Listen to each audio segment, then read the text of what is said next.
પ્રભુ ઈસુ ખ્રિસ્તના નામમાં આપ સર્વને પ્રેમી સલામ પાઠવું છું અને પ્રભુનો આભાર માનીએ છીએ. આપણે પાઉલ પ્રેરિત દ્વારા કોરિન્થની મંડળીઓને લખેલો પહેલો જે પત્ર છે એના અત્યાર સુધીમાં આપણે 1 થી 14 અધ્યાયો અભ્યાસ કરી ચૂક્યા અને આ રવિવારે આપણે 8 થી 16 અધ્યાય જે છે એની પરીક્ષા પણ લેવામાં આવશે ચર્ચ છૂટ્યા પછી તરત જ. તો આપ સર્વને એમાં જોડાવા માટે ખાસ આમંત્રણ પાઠવું છું. આજે આપણે જે અધ્યાયો શીખવાના છે 15મો અને 16મો અધ્યાય, અને આપણે અત્યાર સુધીનો અભ્યાસ કરી ચૂક્યા. અને આ બે અધ્યાય જે છે પાઉલ પ્રેરિત દ્વારા લખેલા કોરિન્થની પાઉલ મંડળીને, અને આ બંને છેલ્લા અધ્યાયો છે.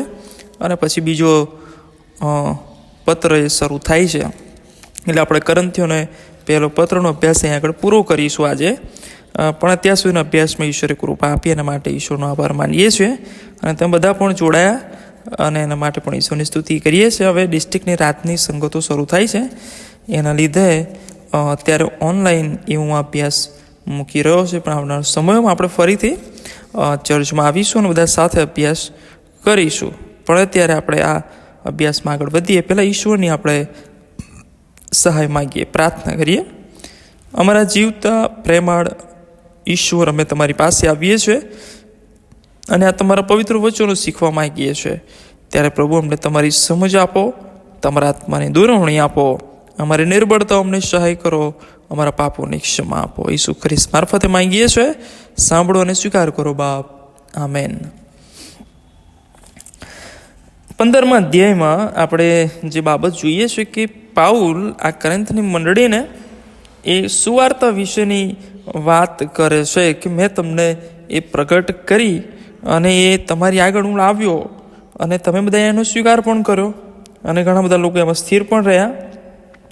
અને એવું કહે છે કે જો તમે મેં જે સુવાર્તા જે રૂપમાં તમે આપી, જેની ઓરિજિનલ અથવા જે વાસ્તવિક બાબતો તમારી આગળ રજૂ કરી, એને કે જો તમે પકડી રાખી હશે અને કે છે અવર થાય, એટલે ખાલી દેખાડા પૂરતો વિશ્વાસ જો તમે નહીં કર્યો હોય તો જે દ્વારા તમે તારણ પામો છો તે સુવાર્તા હું તમને જણાવું છું. એટલે સુવાર્તા એ શું છે અથવા એ સુવાર્તાનું મહત્ત્વ અથવા જે ઓરિજિનલ જે બાબત છે એ શું છે, મુખ્ય બાબતો શું છે, એ એક પાઉલ કહે છે કે હું તમને જણાવું છું. અને પાઉલ એવું કહે છે કે હું કંઈ ઉપજાવી કાઢીને કહેતો નથી, પણ જે હકીકત છે, જે સત્ય છે, હું તમારી આગળ રજૂ કરું છું. અને પાઉલ એવું કહે છે 3જી કલમમાં, કેમ કે જે મને પણ પ્રાપ્ત થયું તે મેં પ્રથમ તમને કંઈ સંભળાવ્યું.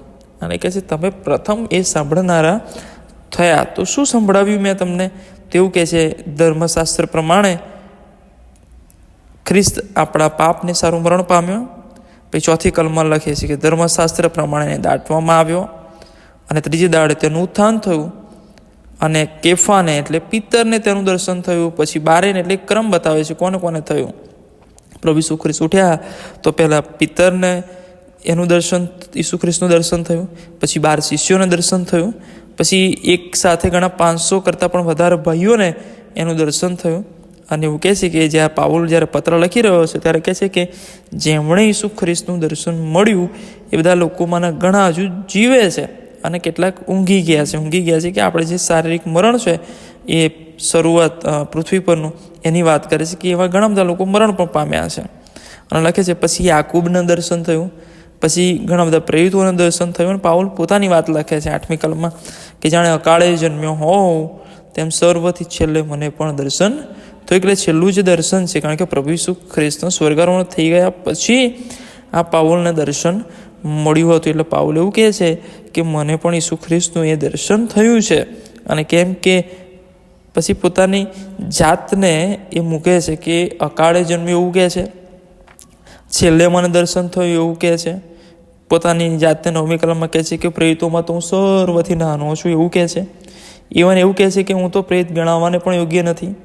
અને પોતાની સાક્ષી આપતા કહે છે કે મેં તો દેવની મંડળીની સતાવણી કરી.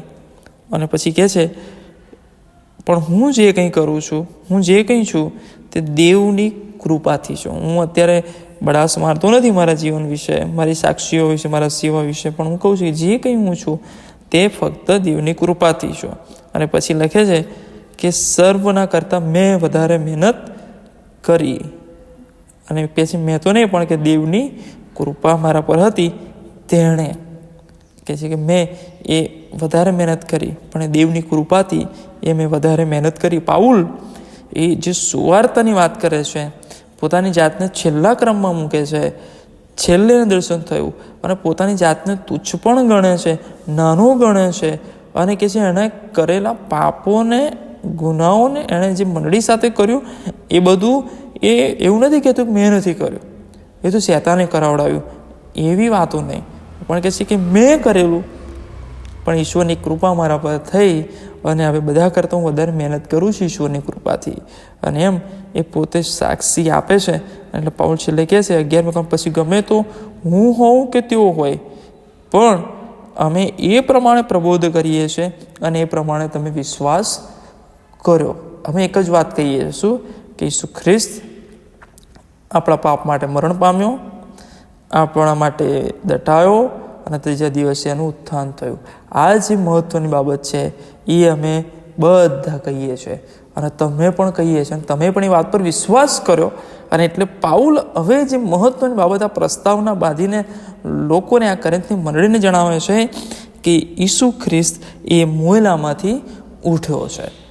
કારણ કે તે સમયમાં એવા પણ વિવાદો ચાલતા હતા કે ભાઈ મોયેલા ઉઠતા નથી, મોયેલા કેમ ન ઉઠે, અને એ પ્રકારની જે બાબતો હતી. એટલે પાઉલ એ એમને કહે છે કે ખ્રિસ્ત મોયેલામાંથી ઉઠ્યો છે, પ્રગટ કરવામાં આવી રહ્યું છે, છતાંય તમારા મને કેટલાય કેમ કે મોયેલાનું પુનરુત્થાન થતું નથી. અને તમને જે સુવાર્તા આપવામાં આવી, જાણે એમાંથી તમારો વિશ્વાસ ડગી ગયો હોય એવું લાગે છે. એટલે પાઉલ કહે છે જો મોયેલાનું પુનરુત્થાન નથી તો ખ્રિસ્ત ઉઠ્યો નથી, અને ખ્રિસ્ત ઉઠ્યો નથી અમારો ઉપદેશ એ વ્યર્થ છે, તમારો વિશ્વાસ પણ વ્યર્થ છે. અને પાઉલ એ ઘણી બધી બાબતો એમને કહે છે કે તમારી મધ્ય મારું કામ કરવું એ પણ નિરર્થક કહેવાય. એટલે પાઉલ 20મી કલમથી આગળ એમને સમજાવે છે કે ખ્રિસ્ત મોયેલામાંથી ઉઠ્યો છે, અને એ ઊંઘી ગયેલાઓનું પ્રથમ ફળ, કે જે બધા ઊંઘી ગયા છે, જે આ પૃથ્વી પરની દોડ પૂરી કરી અને દટવામાં આવ્યા છે, મરણ પામ્યા છે, બધા ઊંઘી ગયા છે. કારણ કે આપણો ખ્રિસ્તી વિશ્વાસ એ છે કે જે માણસ મરે છે એ મરણ પામતો નથી, પણ એ ઊંઘમાં જાય છે, અથવા ઊંઘી જાય છે, અથવા એ ઊંઘ લે છે. કારણ કે ઈસુ ખ્રિસ્તનું આવું થશે ત્યારે જે ન્યાય થશે, અને તે વખતે જે શિક્ષા મળશે, અને એમાં મરણ જે છે એ મરણ અનંતકાળિક અગ્નિ નરકની ખાઈમાં જે છે એ મરણ છે. એટલે આપણે આ પૃથ્વી પરનું એક મરણ, અને પછી ખરું મરણ તો બીજું મરણ જે નરકની ખાઈ છે, જે સદાકાળ રીબાવાનું અને સળગતા રહેવાનું, અને એ ભયંકર શિક્ષા. પણ અહીંયા આગળ પ્રભુનું વચન કહે છે કે જે લોકો ઊંઘી ગયા એમાંથી સૌથી પહેલો ઉઠનાર જે હોય તો એ ઈસુ ખ્રિસ્ત છે, અને એ ફળ છે. અને તમને એ સાબિતી છે કે તમે એ હવે કહેવામાં આવ્યું છે, અમે જોયું છે, અમે દર્શન પામ્યા છે, તમારી આગળ જાહેર કરીએ છીએ, અને હવે તમને અમે કીધું છે કે એ પ્રથમ ફળ ઈસુ ખ્રિસ્ત એ મોયેલામાંથી એ ઉઠ્યા છે, ઊંઘમાંથી ઉઠ્યા છે. અને એટલે લખ્યું છે કે માણસ દ્વારા મરણ, માણસ એટલે આદમ દ્વારા મરણ આવ્યું, પણ ઈસુ ખ્રિસ્ત એ પણ માણસ હતા, અને એમના દ્વારા પુનરુત્થાન પણ થયું. દેવની કેવી મહાન યોજના જુઓ કે એક માણસ દ્વારા મરણ આવ્યું અને એક દ્વારા જીવન આવ્યું. અને એટલે 22મી કલમ સ્પષ્ટ કરે છે કે આદમ દ્વારા સર્વ મરે છે, એમ જ ખ્રિસ્ત દ્વારા સર્વ સજીવન પણ થશે. પ્રભુની સ્તુતિ થાવ કે કેટલી મહાન બાબત એ જણાવી કે આદમથી એ મરણની શરૂઆત થયું, પણ એ જ માણસ દ્વારા, એ જ ઈસુ ખ્રિસ્ત દ્વારા હવે આપણને જીવન મળે, અને સજીવન થઈશું આપણે, અને ફરીથી આપણે ઈશ્વરની સાથે સદાને માટે રહીશું. અને એટલે જે શત્રુ જે મારી નાખવાની વાત છે 26મી કલમ, કે જે છેલ્લો શત્રુ, કારણ કે પ્રભુ ઈસુ ખ્રિસ્તનું આવું થવાનું છે, અને એ આખો ક્રમ છે. જો તમે વાંચો 23મી કલમથી તો લખ્યું છે દરેક પોતપોતાને અનુક્રમે ખ્રિસ્ત પ્રથમ ફળ, ત્યાર પછી જો ખ્રિસ્તના છે તેઓને તેના આવવાની વેળાએ સજીવન કરવામાં આવશે. એટલે ઈસુ ખ્રિસ્ત જ્યારે આવવાનું થશે ત્યારે બધાને સજીવન કરવામાં આવશે. પછી દેવ બાપને એ રાજ્ય સોંપી દેશે, અને જ્યારે સગળી રાજસત્તા, તા સગળો અધિકાર, તા પરાક્રમ તોડી પાડશે, ત્યારે શું થશે? એ બધી બાબતો જે છે અંતકાળ વિશે લખવામાં આવી છે, બધાનો અંત આવશે. અને લખ્યું છે જે શું કહેવાય કે પોતાના સર્વ શત્રુઓને પગ તળે નહીં દાબે ત્યાં સુધી તેણે રાજ કરવું જોઈએ. અને એ વાત જે છે એ ભવિષ્ય પાકવામાં આવ્યું હતું એ પૂર્ણ થાય છે. તમે ગીતશાસ્ત્રમાં વાંચો તો એમાં એ વાત લખવામાં આવી છે કે સગળું એના પગ તળે આવશે અને ઈશ્વરને એ રાજ મળશે. નહીં પેલો શેતાન એ ત્યાં આગળ પ્રભુ ઈસુ ખ્રિસ્તનું પરીક્ષણ કરતા કહે છે કે તમારું પગે પડીને ભજન કરતા બધું તને આપી દેવામાં આવશે, બધું માન મહિમા ને બધું. પણ ઈશ્વરે શું કીધું ઈસુ ખ્રિસ્તે? નહીં કે ઈશ્વરનું પરીક્ષણ ના કરીને આ બધું તો એ મારું જ છે, પ્રભુ જાણે જ છે અને એના સમયે મને આપવામાં આવશે. અને એ આ સમય આવશે અને ત્યારે બધું ઈશ્વરના પગ તળે આવશે. અને 26મી કલમ બહુ જોરદાર કે જે છેલ્લો શત્રુ નાશ પામશે તે મરણ છે અને એનો અંત પણ આવશે. અને એટલે ઈશ્વરના આધીન તળે બધું આવશે. અત્યારે આપણે છે ને જે જગતમાં જીવીએ છીએ, જગતનો વેરી એ શેતાન છે અને શેતાન અત્યારે એ અધિપત્ય જમાવે છે. અને એટલાને માટે આપણે ઈશ્વરના બાળકો તરીકે જીવીએ છીએ ત્યારે ઘણી બધી વખત આપણને પરીક્ષણો આવે, પ્રલોભનો આવે, ઘણી બધી બાબતો આવે ને આપણે ખેંચાઈ જવાના ચાન્સ શું કહેવાય વધારે એ અવકાશ રહેતો હોય છે. પણ પ્રભુની કૃપાથી આપણે સંભાળી રાખવામાં આવે છે. પણ ઘણા બધા લોકો એમાં સ્થિર રહી શકતા નથી અને લોકો એ નાશના માર્ગે વળી જાય છે.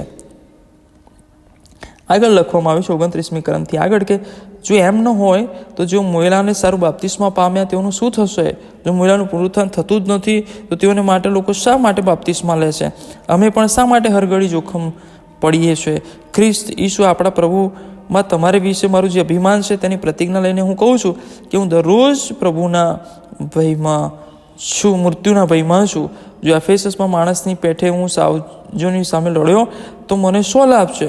જો મોયલા ઉઠતા નથી તો ભલે ખાઈએ પીએ, કાલે મરવાના જ છીએ. ભૂલશોમાં દુષ્ટ સ્વભાવ સદાચારને બગાડે છે.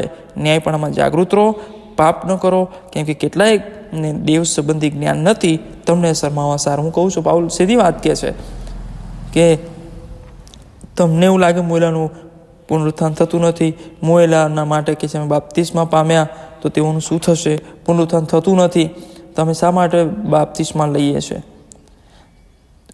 એટલે પાઉલ એવું કહે તો અમે આ બધું જે કરી રહ્યા છે, તકલીફો વેઠી રહ્યા, સહન કરી રહ્યા છે, ભય અને બીકમાં અમે જીવી રહ્યા છે, રોજ મરણની બીક અમારી પાસે હોય છે અને અમે આ બધું લડીએ છીએ, બધું કરીએ છીએ શેના માટે?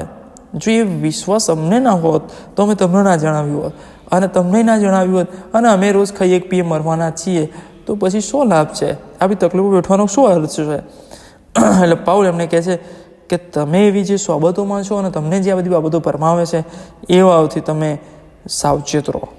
એટલે કે દુષ્ટ સોબત સદાચરણને બગાડે છે. અને એટલે આજે ઘણા બધા વિશ્વાસીઓ માટે આ પરિસ્થિતિ હોય છે કે ઘણી બધી સત્ય જાણતા હોતા નથી, વિશ્વાસમાં સ્થિર હોતા નથી અને એટલાના માટે એ અન્ય વિશ્વાસના કે અન્ય જે વિશ્વાસના પુસ્તકો છે વાંચી સાંભળી અને એના લીધે એ ઘણી બધી અવળા ફરી જાય અથવા ત્યાંથી જવાબો મેળવવાના, પોતાના પ્રશ્નો ઉકેલો મેળવવાના પ્રયત્ન એ કરતા હોય છે અને આખરે પછી એ બાબતો એ ઘેર કરી જાય છે. પાઉલ કહે છે કે આપણો વિશ્વાસ જે છે એમાં આપણે સ્થિર રહીએ.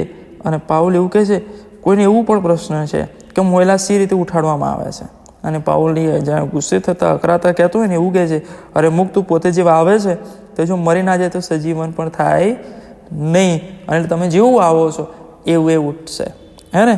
એટલે બધાનું એ પુનરુત્થાન છે એના સંબંધમાં પાઉલ એવું કહે છે કે 38 દેવે પોતાની ઈચ્છા પ્રમાણે તેને શરીર આપે છે. દરેક બીને પોતાનું ખાસ શરીર હોય છે, સર્વ દેહ એક સરખા નથી. માણસનો દેહ, પશુઓનો, માછલાનો બધાનો અલગ અલગ હોય છે. અને એટલે પાઉલ બહુ સ્પષ્ટ કરે છે 42મી કલમમાં કે મોયલાનું પુનરુત્થાન પણ એવું છે, વિનાશમાં વવાય છે, અવિનાશમાં ઉઠાડાય છે. અને આ જગત એ ક્ષણિક છે આપણે કહીએ છીએ નહીં ને, એટલા માટે થોડા સમયો એની અંદર આપણે જે જીવીએ છીએ એમાં જે બાબત બને છે કે આપણે વિનાશમાં વવાય છે, અવિનાશમાં ઉઠાડાય છે, અપમાનમાં વવાય છે, ગૌરવમાં ઉઠાડાય છે, નિર્બળતામાં વવાય છે, પરાક્રમમાં ઉઠાડાય છે, પ્રાણી શરીર વવાય છે, આત્મિક શરીર ઉઠાડાય છે. અને પાઉલ આ બહુ સ્પષ્ટતા કરે કે આ પૃથ્વી પર તમને અપમાનજનક બાબત લાગે, તમે નિર્બળ છો એવું લાગે, તમે વિનાશ તરફ ગયા, તમે કશું પામ્યા ને એવું લાગે, પણ ઈશ્વર તમને બધો આશીર્વાદ એ તમને સ્વર્ગમાં એ આપવાની જે વાત ઈશ્વરે કરી છે તમારા માટે એ થશે.